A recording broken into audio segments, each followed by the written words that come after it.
Magandang gabi sa lahat. Ako po si Don Joseph Abella, taga Tacloban City sa Leyte, Philippines po. Sa po kong OFW, nandito ako sa Rastanura, Saudi Arabia. Nasa 5 taon na ako naging OFW. May nagtatrabaho bilang isang entomologist sa Rastanura. Ang pangalan ng aking kumpanya ay Alyamama Company. Bilang isang OFW, marami rin ang mga pagsubok saka mga suliranin na inaharap ng bawat isa sa amin dito. Lalong-lalo na yung tinatawag na kalungkutan. Medyo yung mga bagay na yun talagang hindi naman natin maiwasan yun. Pero halos lahat naman ng OFW ginagawa na lang nila ng paraan na medyo maging magaan ang kalungkutan kasi talagang wala namang ibang hangarin kundi ang magbigay ng magandang kinabukasan sa pamilya, magbigay ng magandang buhay sa anak, sa ating mga kapatid. Yun naman talaga ang pinaka-rason ng maraming OFW na Pilipino. Diba? Kasi kung iisipin sana, ang sarap sana magtrabaho talaga sa Pilipinas. Nandun ang pamilya mo, nandun ang mga mahal mo sa buhay, nandun yung mga kaibigan mo.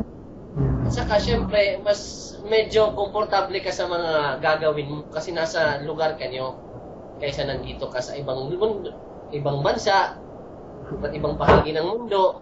Medyo alanganin ka kasi kailangan ka sumunod sa kanilang mga batas. Sa darating na ngayon na sona ni Pangulong Noynoy, siyempre marami rin ang talagang nagnanais na Pilipino na magbago na ang ating sistema. Medyo makita natin ang mga pagbabago. Kasi ilang taon na, ilan ng presidente ang nagdaan sa Pilipinas. Medyo kakaunti pa lang ang nasasabi natin na kumbaga sila ay tumutulong sa mga OFW. Diba? Kasi kung isipin natin, ang major produkto ng Pilipinas, ang pinaka-eksperto niya na bagay na pinaipadala sa labas ay tao, ang manggagawa. Manggagawang Pinoy. Yun ang pinakamalaki niyang export na pinapadala. Diba? Hindi sila nagpapadala ng mga damit, mga sapatos, o mga ano, kundi tao. Tao manggagawa. Isipin mo, kahit sa Bangladesh, inopen na daw nag-open na sila ng visa. Ang Bangladesh dito sa Saudi Arabia, sila ang pinakamababang sahod. Diba? Sila ang pinakamababa dito sahod sa Saudi Arabia. Sila ang naglilinis sa kalsada, yung mga mahihirap na trabaho na hindi kayang gawin ng mga tao na iba, sila ang gumagawa. Diba? Maglinis ng kalsada, maglinis ng mga basurahan, maglinis ng mga sasakyan ng mga tao, yung mura ang sahod.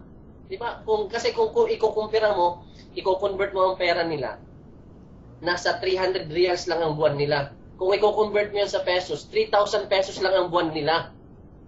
Pakatandaan natin yun, ganun kababang sahod. Tapos ngayon, ino-open ang visa na para sa Bangladesh. Ganun naman talaga kahirap ang Pilipinas, na kailangan na natin magtrabaho sa Bangladesh, na isa sa mga kinukonsider na mahirap na nagtatrabaho na manggagawa dito sa Saudi.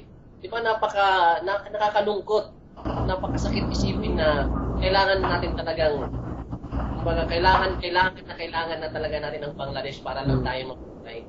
Kailangan magtrabaho ang mga tao doon para lang mabuhay. Kumbaga, sana nga lang, karoon na talaga ng mga konkreto na mga programa ang gobyerno para sa OFW. Dahil sa laki ng remittances, kasi kung makikita natin, malaki, bilyon ang taon. $1.2 billion ang pinag-uusapan natin. So, kung tatanungin naman natin ng gobyerno, wala silang konkretong plano para sa amin. Diba? Para sa mga tao dito na medyo mahirap din ang kalagayan. Wala naman tayong sinasabi na pumupunta dito yung mayaman. Diba? Kasi ang expected ng mga tao, pag OFW, pasalubong, hindi ba nila alam na medyo mahirap din ang naging OFW? Hindi naman lahat tayo nagkakaroon ng marangyang buhay. Bigyang pansin ng gobyerno na sana, in 2016, hindi na sana tayo magpapadala ng tao na manggagawa doon. May sarili na sana tayong mga kumpanya sa Pilipinas, di ba? Or kung magpapadala man tayo, ito lang ang pinakamagandang naisip ko na sana na planuhin ng isang gobyerno. Magkaroon tayo ng, katulad ng mga GSIS, SSS, like they are considered as government-owned company. Diba? Magkaroon tayo ng mga government-owned company agencies na ito ay namamahalang gobyerno. Diba? Kasi doon man tayo makakita natin na may iwasan natin illegal recruiter. Kasi hindi ka na pupunta sa mga mag-illegal recruiter eh. Dadirect ka na doon sa gobyerno na agency na yon. Kumbaga, doon ka na pupunta. Hindi ka na maghahanap ng ibang mga agency. Doon ka pupunta sa gobyerno na yon kasi siya ang namibigyan ng trabaho. Diba? Ang pangalawa nun is mawawala na yung katawag na salary adjustment.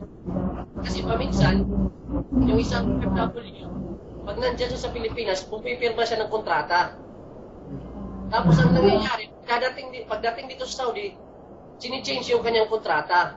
So yung kanyang sahod, hindi na yung napagkasunduan sa Pilipinas. Diba? So ang nangyayari, nagiging mas maliit ang sahod niya. Pero hindi hawak ng gobyerno. Walang hawak ang gobyerno doon. Diba? Hindi nila hawak, hindi nila kontrolado na i-adjust pa na dito. Pero kung tayo ay may own na government GOC na government agency own, mamamonitor ng gobyerno na pwede ka magreklamo direct nga, ito ang kumpanya ko, pangalan ng aking kumpanya is like sa akin, Alyamama. Sample natin ito ha. Alyamama ang kumpanya ko, ginanito ang aking kontrata, binago. Ito ang sahod ko. Ito, hindi ako pinapakain dito. At least mamamonitor yun ng mga bagay-bagay. Diba? Kung yun naman talaga ang plano ng gobyerno para sa atin. Malaman nila na medyo kailangan na talaga ng kung monitorin natin yung mga OFW. Hindi yung may mga agency kahit saan. Makikita mo yung agency kahit saan, naglantaran na. Hindi mo na alam kung yan ay totoo. O tulad ngayon, may nababalita dito sa Balitang Middle East. Kasi may channel dito yung TFC. Yung, sana hindi kayo mapansa channel. May TFC dito, yung Balitang Middle East, may mga katulong pa na nakakapunta sa Syria. And to think, may gera na doon. Kung mag-iisipin natin, yung mga ahensya na nagpapadala doon, wala ba silang puso? Kailangan mo ba ipadala yung Pilipina doon para mamatay? May gera kaya doon. 16 na buwan ng gera doon. Diba? Pero may nagdadatingan pa daw doon ng mga OFW. Diba nakakalungkot isipin ng mga ganon?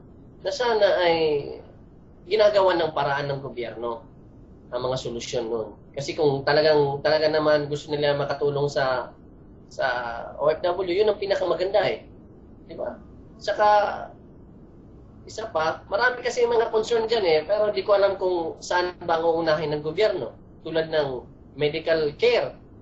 Yung mga medical care ng, siyempre, ang pamilya namin sa Pilipinas, nangangailangan yun ng medical care. Diba? Kami naman yung nagpapadala. So, kung magamamarapatin ng gobyerno na sila naman ay magawa ng programa na para sa mga OFW family na makakabil ng libreng gamot, libreng check-up, libreng mga sa gobyerno, sa ospital, mas maganda kasi, mas maigi yun, di ba? Makakatulong talaga sila. Sa bilyon-bilyon na pinapadala na remittances ng Pilipino, dapat kinokonsidera nila yon. Di ba? Ang mga pabahay. Ang daming Pilipino dito nagtrabaho ng 20 years, 30 years, pero tatanungin mo walang bahay, nagre-renta lang sa Maynila. Magkano ba ang renta? Di ba? Kumbaga dapat binibigyan sila ng priority ng gobyerno na, ganun na sana ng mga planong programa para sa amin. Expect ko rin sana na mabigyan niyang pansin talagang ating depensa ng military. Nakakaawa kasing isipin na tayo ay iniipit ng China.